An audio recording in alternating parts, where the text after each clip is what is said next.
My name is Gary Butterfield. My name is Cole Ross. And you're listening to Watch Out for Fireballs. It is a Games Club podcast. And this week we are talking about The Suffering, which is a third-person shooter developed by Surreal Software and published by Midway Games for the PS2, Xbox, and PC in 2004. Yeah, and this is a special episode for two reasons. Mm-hmm. One, this was executive produced by Jason. Thank you, Big Jason. Thanks to Jason. And this is our premium episode for the month. That means everybody's getting these generalities, and patrons, $5 a month or more, get the whole play-by-play. Yeah. Do that, please. You also get a bunch of other stuff in addition. This is also special because this is the first time we're recording after the Midwest Gaming Classic. Don't need to dwell on it, but thank you, everybody who came out. Yeah, good to see everybody. Yeah. And this is also special because we've done this game on Abject Suffering before. We have. This is not the first promotion we've done where we've promoted it from Abject Suffering to WoF. Might have been. I don't know. Yeah. Yeah, get the historians, get the people on the wiki. The long-suffering Duckfeed wiki. Yeah. In this game, you play as a death row inmate named Torque. And you're about to be executed for the murder of your wife and children. Torque, a la the wrench. Yes. The thing that you use to move things. Torque is very funny. Torque doesn't say a single word. Nope. Which is a silent protagonist. Strange decision. Protorcanist. Torque has some of the worst sideburns I've ever seen. Yep. They are curved in a meticulously kind of shaved way to where it looks exactly like two turds gingerly laid upon either side of his face. I can't not see them as turds. Yeah. I'm not trying to be gross. It's just, I've experimented with many sideburnotypes in my life. This is intentional. The turd never occurred. The turd never occurred. These do not follow his jawline. They kind of curve in like it's almost like two thick headset mics. Oh, yeah. On either side, they kind of curve toward his mouth in a way. Yeah. It's dorky looking. It's a bad facial hair. It's hard to tell what they're going for. It's a little bit rockabilly, but I think a rockabilly would go like a little bit longer. Yeah. He's a real victim of the fidelity of the PS2, I think. It's hard to tell what Torque's like whole vibe is. It's not rockabilly. No. I don't know what kind of music Torque listens to. I think Torque is meant to be a cipher. Yeah. Torque can be anything. Torque stands in for our young country. Yeah. So Torque, we're gonna say that name as much as we can. It's gonna be fun. Yeah. Torque is being held in Abbott Penitentiary on Carnate Island. Carnate Island. Which is off the coast of Maryland. A disaster happens. It's never specified specifically why. And monsters flood the facility, and you've got to survive and escape while you're being tormented by visions of your dead family. Yes. This is one of those maybe in your mind, maybe not. And then also evil place stories. You control this from a third-person perspective. Mm-hmm. You can go into first-person mode if you like. Mm-hmm. It's a little awkward. A little bit. Wouldn't recommend it. It's generally an action game. Torque moves pretty fast. You have a jump, you have a dodge roll. This is sometimes called a survival horror game. It really isn't. No. It is more just a third-person action game of the type we used to have on the PS2. Kind of think like the PS2 Punisher game. Yeah. A little bit. Like this is in the water. This is a typo game. Feels a little bit like a PS2 Max Payne 2, a little bit less kinetic, but kind of there. Yeah, a little bit. Yeah, this is kind of in the same like trench as like PsyOps, the Mindgate conspiracy. It's got a lot of that similar kind of flavor to it, and kind of something this attitude and tone that right now feels very quaint. In 2025, that is very, using the C word, charming. For this. Like, this is an okay video game, I think, in terms of a video game. It's hard to hold anything against it that was not endemic at the time. Yes, it is aged not great. But it's okay. And the thing that makes it better, slightly more than okay, is how funny and of its time it is. Yes. Is this early 2000s-ness of it. Something I'm fighting against with this, Gary, is that much like Deus Ex Invisible War, this is a game for which I feel nothing. Oh, okay. Interesting. I think this is I think this is a much worse game than Deus Ex Invisible War. In terms of a video game, I think this is really repetitive. Like criminally repetitively. Repetitive. And but I like it because of how campy and dumb it is. Yes. All the voice performances are pretty fun. You're on Carnate Island, home of the abandoned asylum of Dr. Killjoy. There's a lot of Saw.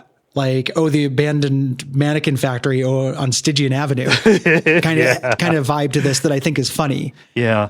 In this, that kind of carries me through. I appreciate all that. It's also trying to be serious. Sure. It's trying to have its cake and eat it too. So when I say it's a game, it's a game for which I feel nothing. It's not like a quality thing. I think Deus Ex, if you asked me to, in a year, which one would you rather play again? Deus Ex 2. For me, I'm marking it on my calendar. Okay. Don't, please. I'll forget that I said this. I'll forget what I said later on this afternoon. But I just more in terms of like, I mean, it's kind of just what I outlined. My complaints about this, it's just kind of the way PS2 action games were. And I think that gets alighted at a lot of histories, just the overlong, very repetitive, feeling overlong, even though it's like a, 9-hour game. Right. Yeah. The very uneven difficulty spike. So like, it's hard to get my nut up to like analyze this too closely, because it does just feel like, what have we boxed up 2004? A little bit. Yeah. And it's missing a lot of the kind of unique selling points of other PS2 action games around this time. Like we talk about PsyOps, a game I have a lot of affection for. PsyOps is, falls apart at the end and everything, but like you had a lot of cool powers in that. Yeah. This has some hooks that are less noteworthy now. Yeah. I think that, than when this came out, but we'll get into all of them. It's an interesting game. Like it is a, it's hard to even say 7 out of 10 derogatory or non-derogatory. Yeah. This is the rare pure 7 out of 10. Yeah. It's a real pure 7 out of 10. It's, do I want to play it again? Not really. Did I have a reasonably good time? Sure. Yeah. And it's funny. Like it was funny to think about. Saying sentences from this game are funny. Yeah. Things that are just true in this are funny. Like, don't talk to me until I've had my zombium. Like, I kept thinking that every time, like a bunch of times in the day. Yeah. And like, just that's how you heal in this. You might think something comes of that. Like, zombium is a sinister drug. Yeah. No. It's just a consumer product in this world. Nobody questions it. You just find bottles of it everywhere, and it just is a straight up heals you. No sinister after effect. You just gotta love zombium. 2 things: zombium is spelled with an X. Yeah. Second thing: no zombie on the game. Not even a single zombie. Not zombie one in this game. Silent Hill monsters. Yeah. Yeah. Yeah, there's not even a single zombie. So very funny. Like there's a lot of stuff like that I'm just like, that's pretty cute. Yeah.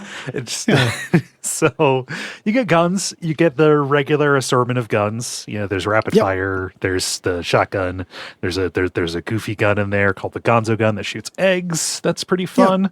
Dual wield. Yeah. Stuff like that. Ammo's very generous too. Like you're not really scraping the bottom of the barrel an awful lot of the time. Usually you have something you can switch to. So this is not like this isn't a resource conservation game. Not even a little bit. And melee is also not a last ditch, you're fucked kind of thing. Like your opening melee weapon's not great. Later, the second melee weapon you get, the fire axe, is really good for stun locking. Yeah. Enemies and end up becoming really good. You also get tons of grenades. You get Molotovs, you get regular grenades, you get flash grenades. You get a lot of tools. Yes.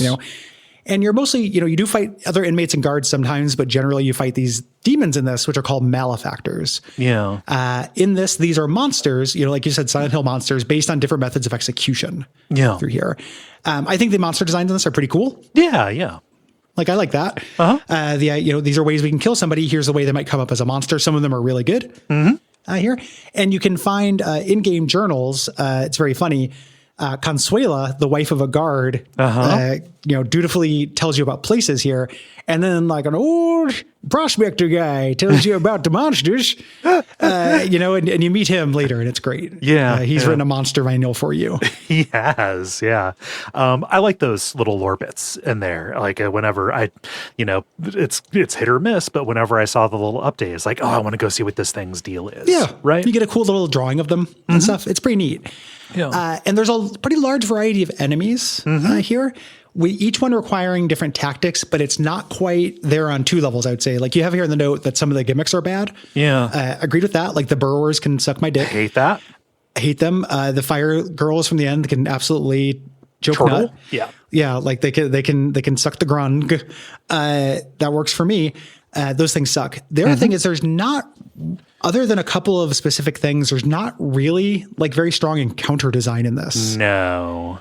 It feels a little bit like a Doom clone in that there are just some hallways where they just put down a mixed guerrilla guys. Or like, I don't know, it's been a minute. Fight a bunch of these things. Yeah. And like enough of them can just appear out of nowhere that it feels like very dirty pool. Yeah. In addition to just being spammed, like there's your primary verb in this, there's some light puzzle stuff you do, so a little bit light platforming, but generally you fight too much. Yes. That is a perennial video game thing. A lot of video games, too many fucking fights. Yeah. There are too many fights of this. This could use more downtime, more space for atmosphere and horror. Yes. There are a couple stretches, but once it gets going, you really do just fight the same guys a lot. Do you know what game actually strikes a balance on this really, really well? Fear. Oh, Fear doesn't do bad. Yeah. So, we'll do Fear for WoF at some point. I remember enjoying Fear. Yeah, okay? I remember enjoying Fear fine. I'm sure if I go back to it, it's going to have a lot of 2005 problems, but yeah. Yeah. But Fear does an okay job with that. Yeah. There's downtime. So as we mentioned, you take Zombium pills. You find these as a consumable. Yeah. Here, that's noteworthy in how they changed this for the sequel. I didn't play the sequel, but I read about it, and apparently they changed health to on pickup. Okay. And it fucks up things pretty bad. Yeah, I'm pretty sure. Like being able to hold those for some of the especially the boss encounters later on. Good Lord. Yeah. It's also a 2-weapon limit thing. It's a victim of Halo. We just have to make everything Halo. The Haloification. Yeah. Yeah. The game communicates to you that monsters don't like light. There are some places where that comes into play, like when they're like guard, spotlight, searchlight things. But like you can't just like turn on lights in a room and they won't come into it. It's not a mechanic. No. It's essentially a different flavor of turret. Yeah. And there are regular turrets as well. One of the things I like about the spotlights is it doesn't just kill them or anything. It sets them on fire to do damage over time. Yeah. So you still have to consider it. And in those places with spotlights, you can maneuver them to move through it. They kind of put them on a timer, which is pretty cool. Yeah. Again, there aren't very many, but sometimes there are straight up like encounters. Yes. Yeah. You do have a flashlight. You get it early on. That is powered by consumable batteries. There is really no consequence for running out of flashlight other than it is dark. Yeah. And it's not dark everywhere. Right. So ideally what it wants you to do is conserve it when you don't need it and stuff. I didn't pay attention to it. You run out, you run into so many batteries. Yeah. There are a lot of batteries and a lot of zombiums on this island. So there's kind of 2 things that were noteworthy at the time. When this came out. And a little bit less noteworthy now, but are still kind of neat. There is a transformation system and there's a morality system. Right. As you kill enemies, your insanity bar fills up. And when you are fully insane, you turn into a Hulk. A Hulk with a knife for an arm. Yeah. Cool. The transformation sequence looks real cool. Yeah. It's literally hulking out. And this is implied to be in your mind because when you have companion characters, they're like, you look a little feverish. Yeah. They don't say like, you just turn into a fucking Hulk. Get away from me. Yeah. The more enemies you kill as the demon, the stronger the demon gets, the longer your combos are. However, your health drains, or rather your insanity meter drains in this. And if you don't turn back before your insanity runs out, you die. Yeah. Through this. I didn't use this a lot because I didn't like the way that it controlled. It's not very fun. Yeah. I used it just because, again, like really repetitive fights may as well. It counts into the morality thing, though. Turning into the Hulk demon, turning into the Torque demon is evil. Yeah. This is a ding for you. Yeah. And so, that is a non-mechanical way to kind of enforce this. Your morality is kind of shown. You have a picture of Torque's family, of Madame Torque and the baby Torques. The Torquelets. Yeah. And the state of that photo kind of reflects on what you, on how you're doing God-wise. Yes. That's also determined by how you interact with NPCs. You'll like run across somebody, sometimes in a fix, sometimes not. The voice of your little demon will goad you into killing them. Yes. Yeah, and the voice of your dead wife. It becomes very comical. It does, yeah. Every time you meet somebody, you hear like a woman go, "Give him a chance," and the demon goes, "He'll only slow you down." And it happens every single time. He's just confused. It's very funny. Yeah. Generally, so you keep them alive. Generally, you have to help them. Some of them you have to deposit somewhere safe. Yeah. They can fight and stuff. Like it's not purely an escort mission. Yeah. It's very funny. If you shoot them, they start, yelling at you like companions do. And you're shooting with like a shotgun. Like you shoot somebody with a shotgun twice in the chest. They're like, "Hey, I'm starting to get the wrong idea around you." No, I murked so many of these guys accidentally that I kind of stopped caring about the morality. It's accident. It's easy to accidentally kill them. Yeah. If you can keep them out of your line of fire, they'll generally keep themselves alive. Yeah. Which I like. Like that is a cool thing for an escort mission. Like they're generally capable. Yeah. And there are enough like times where it's beneficial to you. Like, they're not so great in combat, but like there's some kind of confusing levels that they will like lead you through. Yes. If you help Clem, he gives you a map that points out item stashes. Like there's enough of that shows, hey, they considered it. I wish that they did more, because otherwise I kind of don't care if I blow this guy's head smooth off. It's really hard to care about a bunch of these companion characters. It also underlines a thing in video games that I haven't heard complained about enough. Yeah. I feel like, which is if you have a companion character and they give you the hurry up bark, that needs to be set on a much longer refractory period. Yeah. They spam it just like, "We got to get going, Torque." Yeah. And you just keep hearing, "We got to get going, Torque." Like, "What are you waiting for, Torque?" Yeah. Over and fucking over and fucking over. And like, I'm getting zombium. Yeah. While I'm smurfing zombium, don't come at me. Yeah. I'm smurfing zombium. I'm smurfing zomb, bro. Yeah. Don't yell at me leave for... Torque alone. This is Torque's time. Yeah, this is Torque o'clock. Yeah.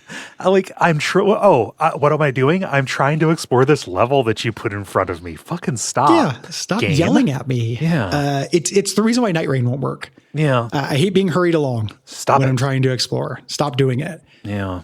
So you do these, how often you Hulk out, how much you help your companions. This does a morality score. And it determines which of 3 endings you get that are interesting because they actually change the events of the game or before the game. Yeah, yeah. It rewrites the past. It lets you write your own Torque. You get to role play as what kind of Torque you want. BYOT. CYO Torque. Yeah, exactly. Yeah. The levels... I found to kind of be no great shakes. When you're in like the institutional part of it, and you're going through dining halls and stuff, when they're designed to kind of seem like spaces, it's good. It's a value we have here. But generally it's combat hallways and arenas. It's not doing an awful lot to elevate it. It feels like you go to 3 different kinds of jails. Yeah. In this, you don't. There's actually spaces you're in, but they're all made up of these hallways. Yeah, it's kind of a bummer, and there's not a lot of reason to explore. Yeah, you do this to find zombium and ammo and batteries in little side things, but it doesn't feel very good. Yes, to explore. It's very PS2 in that way. The aesthetics are also very PS2. Yeah, you are in hallways. You're in a prison. Everything's very drab. The outdoor areas are also hallways. Yeah. It's one of those things here. But the enemy designs, as we mentioned before, are good. Yeah. Are pretty great. A specific call out for me to the marksman. Oh, I love enemy. the marksman I think those things so look much. great. Yeah. Yeah. We'll talk about them when we get there. We'll talk about each individual enemy. But I think that's a really cool design. Yes. Very excited about, very happy when I saw that. Yeah. And, look, good on them. They should be proud of it. Like whatever team put those guys together came up with good ideas. They stuck to a theme. Stan Winston was involved. Oh, wow. Yeah. Huh. Yeah. Famous makeup man, Stan Winston? Yeah, the makeup man. Huh. The Candy Man. Neat. Stan Winston was involved. So they did a good job with this. Yeah. The soundtrack is so ambient that it almost feels like it's not there. I didn't pay attention to the soundtrack. Yeah. The tracks were composed using instruments made out of objects that would have been found in the settings of each level. A touch that didn't necessarily come through in the game, but I don't know. Pick a gimmick and go, I guess. That's a touch I'm never going to care about anyway. Just for Gary's. It's fine. It doesn't get in the way. Yeah. Given the time and the aesthetic of this, there could have been a lot of really obnoxious butt rock, right? Yes. Yeah. That Torque seems like you'd start playing like Love Theme from Torque or like Torque's theme, and it would be, real let the bodies hit the floor bullshit. That does not happen. Yeah. It's very Puddle of Mud coated. Yeah. And also mud colored. It's a very brown game, kind of ahead of its time in that way. Super Brown Town. Yeah. Yeah. Like the turds across Torque's face. So talking about the writing here, I found it to be amusing, but also it was very hard to tell what they were trying to do. So I just kind of defaulted to they thought this was cool. At some point it crossed the comedy tripwire to me. Uh-huh. And I couldn't go back. Like the whole thing was just like fun, like funny and fun to me. Mm-hmm. It is trying to be serious at some point. Like I think you are meant to really consider Torque. Yeah. In this, like a David Foster Wallace essay. But at a certain point, once we introduced our three bosses, the three big NPCs that are all like super camp. They're mutants. These super camp mutants, like really, really funny ideas for super camp mutants. Mm-hmm. I was like, okay, this is funny. Yeah. Like this is meant to be funny. Mm-hmm. And once that tripwire got crossed, it worked for me. Like I just laughed a bunch at how, the overwhelming darkness of it and stuff. Like you introduce and this island having all of these tragedies piled on it, it kind of becomes an Edith Finch. It does. Thing. Yeah. Oh, you mean the Puritan witchcraft insanity slave ship prison island? Yeah. The World War II deserter internment camp. Yeah. Oh yeah. I forgot about the World War II deserter island as well. Like it's a busy island. Uh-huh.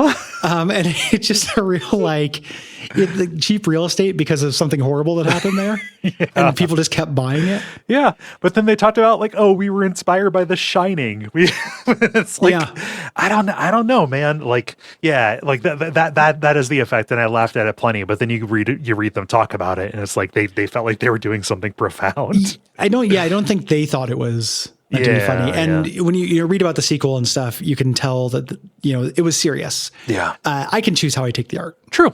So to me, it was very funny. Mm-hmm. I don't think that was very intentional though. Yeah. Dialogue's fine. Everybody is really over the top. The voice acting is pretty good in this, actually. I love the villains. Uh-huh. All three of them are a lot of fun. Yes. In terms of voice performance. Mm-hmm. I think. Yeah. And we'll talk about them. And it's also kind of a nice subversion. The three of them you fight all three are non-standard boss fights. Yes.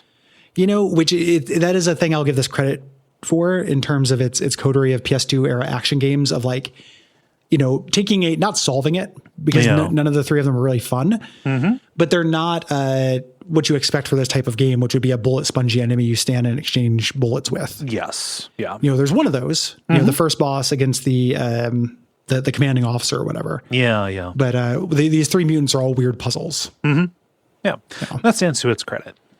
Yeah. This studio, Surreal Software, it was founded in 1995 to do contract work, and they didn't release their own games until 1999 with Drakan, Order of the Flame. Ah, Drakan. Everybody remembers Drakan. The one for SNES that was a weird Elder Scrolls precursor? No. Yeah. No. Yeah, 1K. on this dragon. Yeah. The Suffering began life as a 2-page pitch called Unspeakable in 2002, written by the lead designer, Richard Rouse III. I catch real director of Boondock Saints energy off this guy. Yeah. So some of his quotes are kind of iffy. Yeah. Well, they talk about what they're going for with this, and it is kind of delusions of grandeur. Yeah. Trying to make a game inspired by The Shining.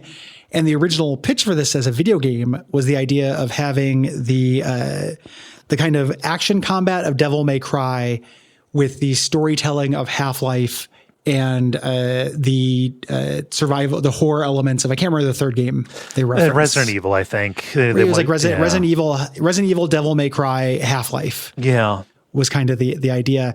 And then eventually they scaled that back. Yes. And the guy in interviews, he talks about how he wanted to make this a horror game, but he's really dismissive about how horror games play. Yeah. In a way that feels tailored to insult us. Uh-huh.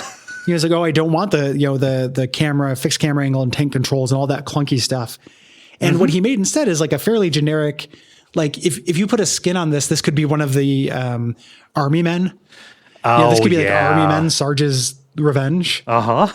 If you just had a different skin on it, it just feels like a game of that era. Yeah. That way. Yeah. So we kind of genericized it. Like if he shit up the gameplay a little bit more, it would have been a cult classic. Yeah, true. Yeah. In like a unique way, but it just kind of feels like a video game in a lot of ways. Yeah. Yeah. They implemented the morality system, which is not, that happens behind the scenes and stuff. That is kind of neat for the time. He talks about it as a way to empower the players because it lets you control what kind of torque you have. You get to control what happened in Torque's past. Yeah.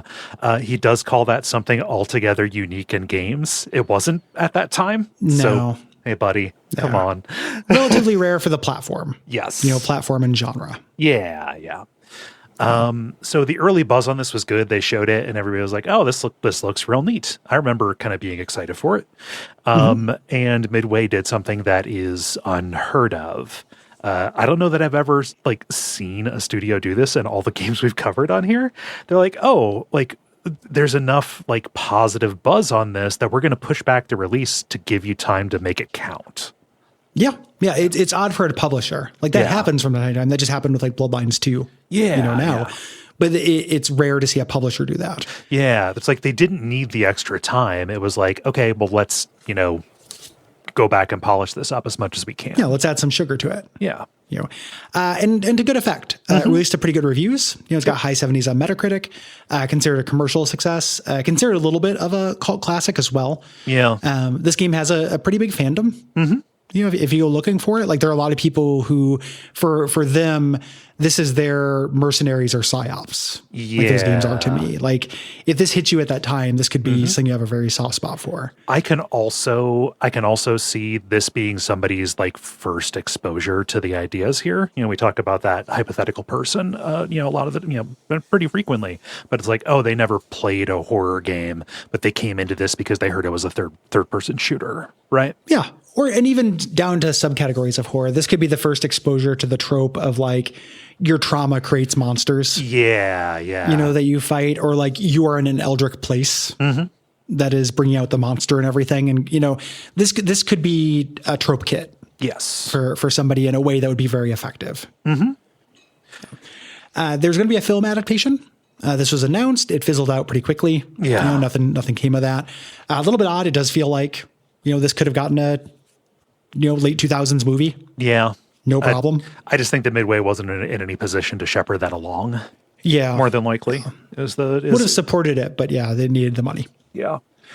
A sequel was released, The Suffering, The Ties That Bind, in 2006. It improved the gameplay, but was criticized for kind of being a retread of the first game.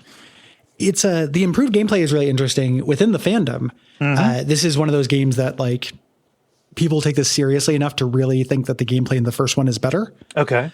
The second one, in addition to changing the way health pickups works and having the two weapon limit for that, they improved the transformation stuff. Yeah. It no longer counts as being evil. It is more useful, but the other mechanics tend to be frowned upon. That takes place in Torque's past in Baltimore. Uh-huh. or he gets called back to Baltimore. And they kind of treat Baltimore, the city that people live in, that's a real city, as an Eldritch location where the crimes of Baltimore also just create monsters, similar to Carnate Island.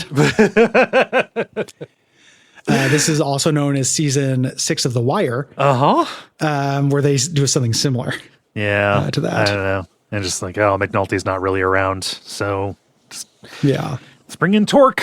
McTorky. And that it also has Michael Clark Duncan as the Shadow Torque, like an evil Torque, who's his villain. I like there being an anti-Torque. Yeah, Torque is not enough of an anti-hero. There's actually an anti-Torque, and it's Michael Clark Duncan. Torque also speaks in that one. Okay. Yeah, that's probably a good decision. There's only so much you can do just by having visions of his family appear. Silent protagonists are obnoxious. Yeah. Like I think I'm, sometimes it works, but I think I'm over it. I'm kind of again it. I need that. I need that characterization. I don't necessarily need something to be a cipher. Yeah. It doesn't work. And I'm going to make Torque a fucking cipher. Yeah. I'm going to see myself in Torque. What are you talking about? Get off my lawn. I can't see myself in Torque. No. Fuck you say to me? Like, Midway? Yeah. We create a Torque that you could see yourself in, like in every Torque. Consider the every Torque. No, I don't, that's Torque. He's a singular fuck. For some of us, our Torque is illiteracy. For some of us, our Torque is prejudice. For some of us, it's a man with some turdy sideburns named Torque. And a knife for an arm when he turns into a Hulk. Yeah. Hulk Torque. Surreal got bought by Midway. It kind of in between the first 2 games of this series. Between the 2 games of this series, they were in the process of working on a kind of famous piece of vaporware called This Is Vegas. They didn't get bought by Midway. Midway got bought. Midway was dissolved and sold to Warner Brothers. They were acquired by Midway, and then Midway got bought in 2009, and then they were dissolved. So they were working on This Is Vegas. They were dissolved when Midway was turned into Warner Brothers. And happy ending to the story, they were folded into Monolith, which never shut down. Which was doing great. This Is Vegas was going to be kind of their GTA. Yes. Which, if you told me that this studio made like the old Saints Row games, I believe you. Like that is a trajectory. Yeah. That makes sense for this. Like, but yeah, sadly that game never came about. There's footage and stuff if you want to see it. Yeah. It was pretty far along in development, but also just, one of those ones that people did check-ons in every year. Yeah, who knows? Might have been good.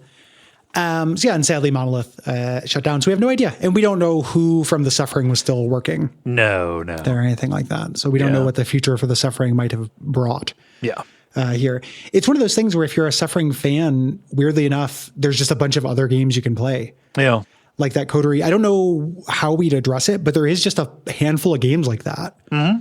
That PS2 kind of scudgy, thing. There's just a lot of them. Yeah. That's going to be it here for our generalities. If you are hearing this, we appreciate you. Thank you for listening. If you'd like to hear the full episode, all of our other bonus episodes, a bunch of other bonus shows, and help us keep the lights on, you can do so by going to Patreon. Go to patreon.com/Duckfeed.tv. Please go to the website, not the app. And $5 a month, $1.25 an episode gets you all of that bonus stuff. Yeah. $1.25, less than a cup of coffee anywhere nowadays. Yeah. It's, we think it's worth it because we tried to make it worth it. Very worth it. Yeah. If you have thoughts about The Suffering, it's too late. However, if you have thoughts about May's games, oh, good Lord, it's already May, which are Satisfactory, Resident Evil 6, and Ace Combat 4, Shattered Skies. The deadline for that is May the 15th. And you can go to Duckfeed.tv/contact to write in. Please keep your responses specific and concise.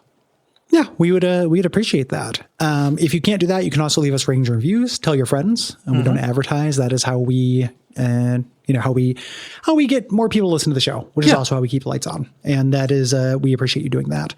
We also appreciate you joining us and thanking our producer, Gwen. Thank you, Gwen. Big thanks to Gwen. And we will see you next week with our dispatch. We will.